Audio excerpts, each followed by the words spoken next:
Good morning. It is 7:17 a.m. on Friday, February 9th, 2018, and I didn't get my alarm set properly this morning. I'm having alarm issues this week. And it was sort of a mixed blessing that Luna, being better able to sleep through the night recently, didn't wake me up. And so I am running behind schedule, but it's fine. I didn't have anything critical first thing in the morning or anything, so that's fine. But it's just one of those things where you get something into a pattern that's just worked reliably every day for months and months and months, and then some just starts to the routine falls apart. Um, did I say this was? I'm Christiana Ellis. This is 5 more minutes.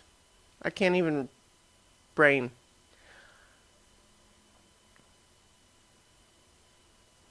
I went after work yesterday and I went and saw The Post, which is one of the Oscar Best Picture nominees.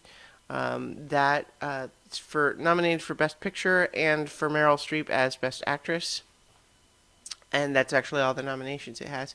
Um, Directed by Steven Spielberg. It's about the Pentagon Papers and the decision from the New York Times and the Washington Post to to publish them over the government's objection. Now, this um,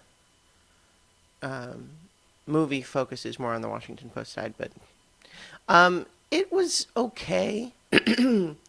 Meryl Streep had a good role in it, and she was very good. There's good stuff in it, but on the whole, I feel like there's nothing wrong with it exactly, but it all just felt a little. I hope I'm not biased by the opinions of others, but I've read other people's opinions saying they felt it felt like phoned in on Spielberg's part or the script.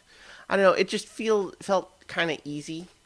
Like there's lots of places where it seems to be wanting to mine a lot of suspense and tension from something that the viewer knows is going to turn out in a certain way.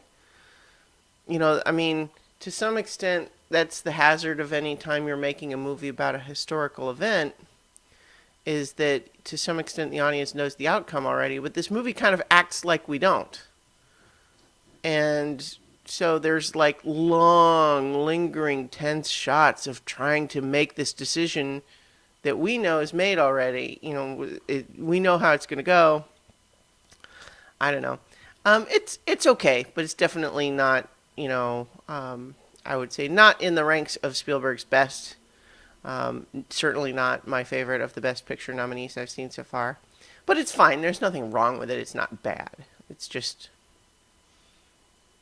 not great. It's like I could imagine lots of people liking it, but it's harder to imagine anyone loving it. It's just does not. It's not a passion inspiring movie. I don't think. Meryl Streep is very good in it. Then I actually also at home watched the Cloverfield Paradox, which is the movie that Netflix released as kind of a stunt where nobody knew anything about it until the Super Bowl, and then they just said, "And it's on Netflix right now." That was also fine. Like, it had some cool stuff in it, but it also had a real. It was just chock full of stuff that feels very movie.